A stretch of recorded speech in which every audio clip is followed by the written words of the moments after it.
PGT की तैयारी करने वाले मेरे सभी भाइयों को नमस्कार। स्वागत है आप सभी का PS12 मैथ में। आइए क्वेश्चन को उठाते हैं जल्दी से। ये कह रहा है एक आदमी ए से बी तक 40 किलोमीटर प्रति घंटा की गति से यात्रा करता है मेरे भाई, तथा गति में 50% की वृद्धि करके वापस आता है, तो उसकी दोनों यात्राओं में औसत गति क्या होगी। आपके सामने ऑप्शन है ए 40 किलोमीटर प्रति घंटा, बी 45 किलोमीटर घंटा और सी 48 किलोमीटर प्रति घंटा और डी 50 किलोमीटर प्रति घंटा।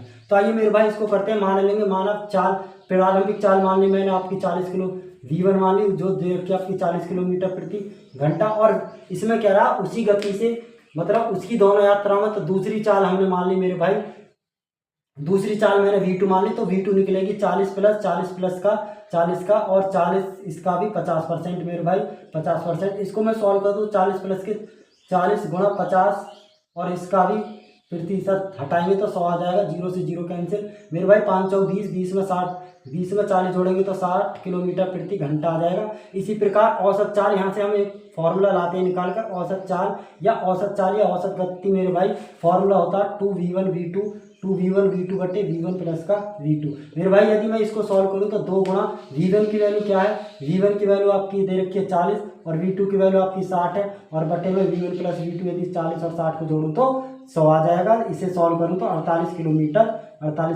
प्रति घंटा, 48 किलोमीटर प्रति घंटा। आप सोचोगे ये डायरेक्ट कैसे आ गए, तो मेरे भाई इसको करने का तरीका ये होता, यदि यहाँ t1 बराबर मान लें तो d बटे v1 होता, और t2 को समय मान लूँगा तो होता आपका d बटे v2 होता। तो यहाँ से यदि मैं यहाँ से मेरे भाई फॉर्मूला निकालता हूँ, तो यहाँ से फॉर्मूला लिखेगा कुल दूरी बटे कुल समय। कुल दूरी दे रखी है आपकी, कुल दूरी को जोड़ लेंगे तो 2d हो जाएगा, और कुल समय होगा मेरा t1 प्लस t2 अर्थात d बटे v1 और प्लस के d बटे v2। एलसीएम लेंगे तो 2d बटे ये हो जाएगा v1 प्लस का v2 और अपॉन में v1 इंटू v2, और यहाँ आ जाएगा आपका d से d cancel out, v1 v2 पर पहुँच जाएंगे 2v1 v2 अपॉन में v1 प्लस का v2। यहाँ से ये मैंने डायरेक्ट किया था मेरे भाई।